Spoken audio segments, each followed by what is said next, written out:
السلام علیکم ورحمۃ اللہ وبرکاتہ۔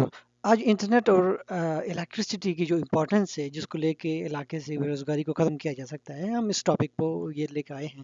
ایک معروف عالم دین مولانا امتیاز عالم، مولانا ملک امتیاز عالم صاحب ہیں، جو یہ بتائیں گے کہ انٹرنیٹ اور الیکٹرسٹی کے اویلیبلٹی کی وجہ سے علاقے سے بے روزگاری کیسے ختم کی جا سکتی ہے۔ یہ میرا پہلا سوال مولانا ملک امتیاز عالم صاحب سے یہ ہے، جی امتیاز عالم یہ بتائیے کہ کیا یہ درست ہے کہ ہر درست قرأت رکھنے والا شخص قرآن مجید آن لائن پڑھا کر پیسے کما سکتا ہے؟ جی آپ یہ بتائیے۔ نحمد ونصلی علی رسول الکریم اما بعد فاعوذ باللہ من الشیطان الرجیم بسم اللہ الرحمن الرحیم قال النبی صلی اللہ علیہ وسلم خیرکم من تعلم القرآن وعلمہ صدق اللہ العظیم۔ سب سے پہلے محترم نورعالم بھائی، میں آپ کا بہت مشکور ہوں کہ آپ نے مجھے اپنے شو پہ انوائٹ کیا اور مجھے اس لائق سمجھا، اور آپ نے آن لائن قرآن کے حوالے سے کچھ باتیں کرنے کا مجھے موقع دیا۔ اللہ رب العالمین سے دعا ہے کہ اللہ پاک آپ کو مزید ترقی عطا فرمائے اور آپ کو حوصلہ اور استقامت عطا فرمائے۔ جب تک کسی شخص نے کسی مدرسے سے، کسی ادارے سے باقاعدہ طور پر کسی مستند قاری صاحب سے قرآن پاک نہیں پڑھا ہو یا حفظ نہ کیا ہو اور اس کو تجوید کے قواعد معلوم نہ ہوں تو وہ شخص قرآن نہیں پڑھا سکتا۔ اس کی وجہ یہ ہے کہ قرآن پاک ایسی کتاب ہے کہ اگر اس کو تجوید کے ساتھ نہ پڑھا جائے اور تجوید کے قواعد اور قوانین کو جانے بغیر قرآن پاک کو پڑھا جائے تو اس کے معنی میں تبدیلی آ سکتی ہے، معنی تبدیل ہو سکتے ہیں۔ قرآن پاک پڑھتے ہوئے اگر حروف کی صحیح ادائیگی نہ ہو، حرف کو صحیح مخرج سے ادا نہ کیا جائے تو اس کی وجہ سے قرآن کے معنی تبدیل ہو جاتے ہیں۔ اس کی ایک چھوٹی سی مثال میں آپ کو دے دوں نورعالم بھائی۔ قرآن پاک میں سورہ اخلاص ہے، قل هو اللہ احد۔ اب اس کا ترجمہ بنتا ہے، اگر آپ قاف کو پر پڑھیں گے اور قاف کو اس کے صحیح مخرج سے ادا کر کے پڑھیں گے تو اس کا ترجمہ بنتا ہے کہہ دو کہ اللہ ایک ہے۔ اگر آپ قاف کو پر نہیں آپ نے قاف کو پر نہیں پڑھا بلکہ اس کی جگہ باریک کاف آپ نے پڑھ لیا تو پھر اس کا معنی تبدیل ہو جاتا ہے، پھر اس کا معنی بنتا ہے کھو کہ اللہ ایک ہے۔ دیکھو اب یہ غلطی ہمیں محسوس نہیں ہوتی ہے، ہر شخص کو یہ غلطی محسوس نہیں ہوتی، اس غلطی کا پتہ نہیں چلتا ہے۔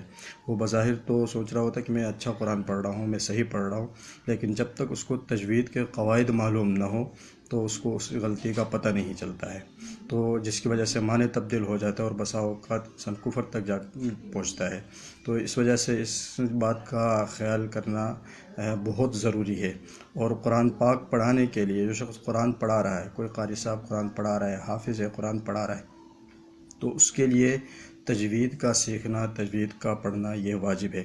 اور واجب اسی وجہ سے ہے کہ جب تک آپ تجوید کے ساتھ قرآن نہیں پڑھ سکتے تو بغیر تجوید کے آپ قرآن پڑھو گے تو اس کے معنی تبدیل ہو جائیں گے۔ ایک بات تو یہ ہو گئی، اور اس کے ساتھ ساتھ آپ نے کہا کہ کیا وہ پیسے کما سکتا ہے قرآن پاک پڑھا کے، تو اس بات کی میں تھوڑی سی وضاحت کروں۔ دیکھیں، قرآن پاک کا کوئی نعم البدل نہیں ہے، اور قرآن پاک قرآن پاک پڑھانے کے بدلے میں آپ کسی سے پیسے لینا یہ شرعاً جائز بھی نہیں ہے، اور قرآن پاک کی کوئی قیمت بھی نہیں بنتی۔ لیکن یہ معاشرے میں جو آپ دیکھ رہے ہیں، مدارس کے اندر علماء حضرات، قراء حضرات قرآن پاک پڑھاتے ہیں، پھر ان کی تنخواہ جو ان کو ملتی ہے، تو یہ قرآن پاک پڑھانے کی اجرت نہیں ہوتی، بلکہ جو وقت وہ دے رہے ہیں، جو ٹائم دے رہے ہیں، اس ٹائم کی اجرت ہوتی ہے، اس وقت کی اجرت ہوتی ہے۔ تو اسی طرح اگر آن لائن آپ قرآن پڑھا رہے ہیں، جو وقت آپ دے رہے ہیں، جو ٹائم جو دے رہے ہیں، تو اس کی اجرت ہوگی، جو آپ کا اس کے ذریعے سے جو آپ کو فیس ملے گی، تو وہ قرآن پاک کی اجرت نہیں بلکہ اس وقت کی آپ کو اجرت ملے گی، اور وہ فیس جو ہوگی وہ آپ لے سکتے ہیں۔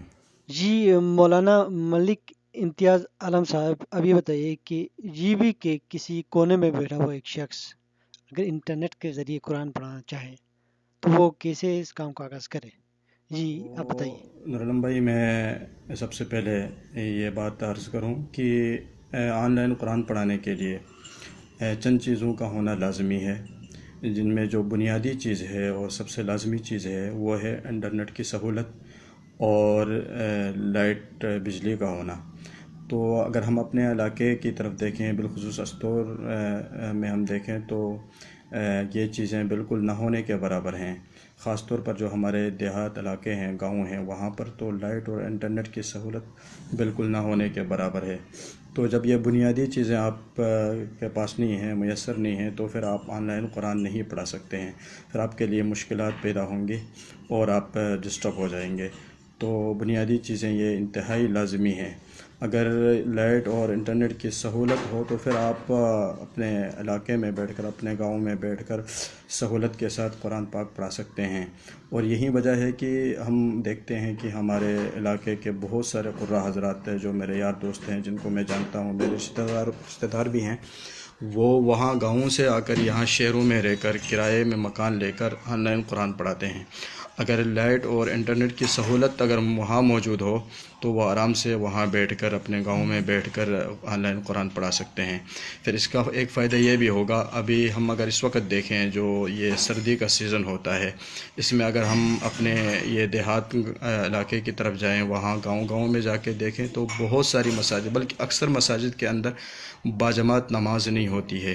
اس کی وجہ یہ ہے کہ وہاں پر نماز پڑھانے کے لیے کوئی قاری، کوئی عالم موجود نہیں ہوتا ہے، کیونکہ یہ دنیا کی ضروریات بھی انسان کے ساتھ لگی ہوئی ہیں، تو ان کے لیے بھی انسان نے کوشش کرنی ہوتی ہے. اب وہاں پر جو روزگار کا کوئی بندوبست نہیں ہوتا ہے تو وہ بیچارے وہاں بیٹھ کر کیا کریں گے، اس لیے وہ شہروں کا رخ کرتے ہیں. اور وہاں پر ہمارے جو بچے ہیں وہ بھی قرآنی تعلیم سے محروم رہ جاتے ہیں، اور اسی طرح باجماعت نمازیں بھی وہاں نہیں ہوتی ہیں. اس کی بنیادی وجہ یہ ہے کہ وہاں پر سہولیات نہیں ہیں. اگر یہ سہولیات وہاں موجود ہوں، لائٹ کی سہولت ہو، انٹرنیٹ کی سہولت ہو، تو یہ جتنے بھی ہمارے قراء علماء حضرات یہاں شہروں میں آ کر، شہروں میں بیٹھ کر آن لائن قرآن پڑھاتے ہیں، وہ بجائے یہاں کہ وہاں بیٹھ کر اگر قرآن پڑھائیں تو وہاں کے بچوں کا بھی فائدہ ہوگا، علاقے کے لوگوں کا بھی فائدہ ہوگا، اور باجماعت نمازیں بھی ہوں گی. تو بہرحال یہ جو سہولیات ہیں یہ ہمارے علاقے میں نہ ہونے کے برابر ہیں. تو ان سہولیات کا ہونا انتہائی لازمی ہے. جب تک آپ کے پاس انٹرنیٹ اور لائٹ کی سہولت نہیں ہے، آپ آن لائن قرآن بالکل نہیں پڑھا سکتے ہیں. اور اس کے ساتھ ساتھ اگر آپ نے پہلے کبھی آن لائن قرآن نہیں پڑھایا، آپ کے پاس اسٹوڈنٹ نہیں ہے، تو اس کے لیے بہت ہی آسان طریقہ ہے. آج کل اسمارٹ فون ہر کسی کے پاس ہے. آپ کے پاس اسمارٹ فون ہے تو آپ گوگل میں جا کر سرچ کریں، اور اس میں آپ لکھتے ہیں کہ آن لائن قرآن پڑھانے کا مکمل طریقہ، تو آپ کو وہاں پر پوری بات سمجھا دی جاتی ہے. ایک ایک چیز آپ کو سمجھا دی جاتی ہے کہ آپ نے اسٹوڈنٹ کیسے بنانے ہیں، اور آپ نے پڑھانا کیسے ہے، اسکائپ کے ذریعے اور واٹس ایپ کے ذریعے، اور اسی طرح آپ نے کالنگ کس طرح کرنی ہے، اسٹوڈنٹ کیسے بنانے ہیں. وہاں پر آپ کو پورا طریقہ آپ کو مکمل طور پر سمجھا دیا جاتا ہے. تو اس میں کوئی پریشانی والی بات جی نہیں ہے. مولانا صاحب، آپ گورنمنٹ کو کوئی پیغام دیجیے کہ وہ انٹرنیٹ اور الیکٹریسٹی کو پرووائڈ کریں تاکہ علاقے سے بے روزگاری کا خاتمہ ہو. جی ملک امتیاز عالم صاحب. تو آپ کے توسط سے میں یہ پیغام دینا چاہوں گا، جو بات پہلے بھی میں نے کہی، یہی بات میں دوبارہ ریپیٹ کروں گا کہ گلگت بلتستان اور خاص طور پر بالخصوص ہمارے استور کے اندر سہولیات بالکل نہیں ہیں. اور اگر آپ اس وقت دیکھیں ہمارے استور میں، تو سب سے زیادہ بے روزگاری کا جو شکار ہیں وہ ہمارے یہ علماء اور قراء حضرات ہیں. اس کی وجہ یہ ہے کہ وہاں پر مساجد کے اندر اگر قراء نمازیں پڑھاتے ہیں، بچوں کو پڑھاتے ہیں، تو ان کی کوئی تنخواہ مقرر نہیں ہوتی ہے. آپ کو پتہ ہے کہ ہمارے علاقے میں غریب لوگ ہوتے ہیں، وہ اپنے گھر کو مشکل سے ہی نکالتے ہیں، تو وہ کہاں ان کے ساتھ تعاون کریں گے. تو اس لیے وہاں پر ان کے ساتھ تعاون کوئی بندہ کرتا نہیں ہے، تو ان کی کوئی تنخواہ نہیں ہوتی ہے، تو وہ مجبوراً شہروں کا رخ کرتے ہیں، اور پھر یہاں شہروں میں آ کر وہ در بدر کی ٹھوکریں کھاتے ہیں، کوئی فیکٹریوں میں کام کرتے ہیں.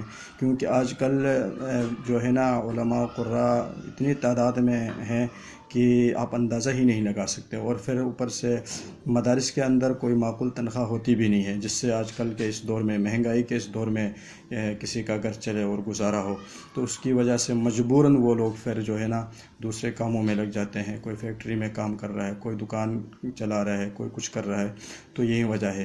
اگر یہ سہولیات وہاں پر ہوں، ہمارے استور کے اندر ہوں، مثال کے طور پر یہ انٹرنیٹ کی سہولت ہو اور لائٹ کی سہولت اگر ہو، تو وہاں پر بیٹھ کر یہ اس طرح آن لائن قرآن پڑھا کر بھی اپنے گھر کا گزر بسر کر سکتے ہیں، اپنے روزگار کر سکتے ہیں، اور اس کے ساتھ ساتھ یہ فائدہ بھی ہوگا، گاؤں والوں کا بھی فائدہ ہوگا، ان کی نمازیں بھی ہوں گی باجماعت، اور پھر ان کی بچوں کی تعلیم بھی ہوگی، قرآن کی جو تعلیم ہے اس سے جو ہمارے بچے وہاں محروم رہ جاتے ہیں وہ ان کے بچے قرآن بھی پڑھ لیں گے، اور اسی کے ساتھ ساتھ نماز کے مسائل وغیرہ ہیں یہ سب لوگ جو ہے نا آرام سے سیکھ سکیں گے۔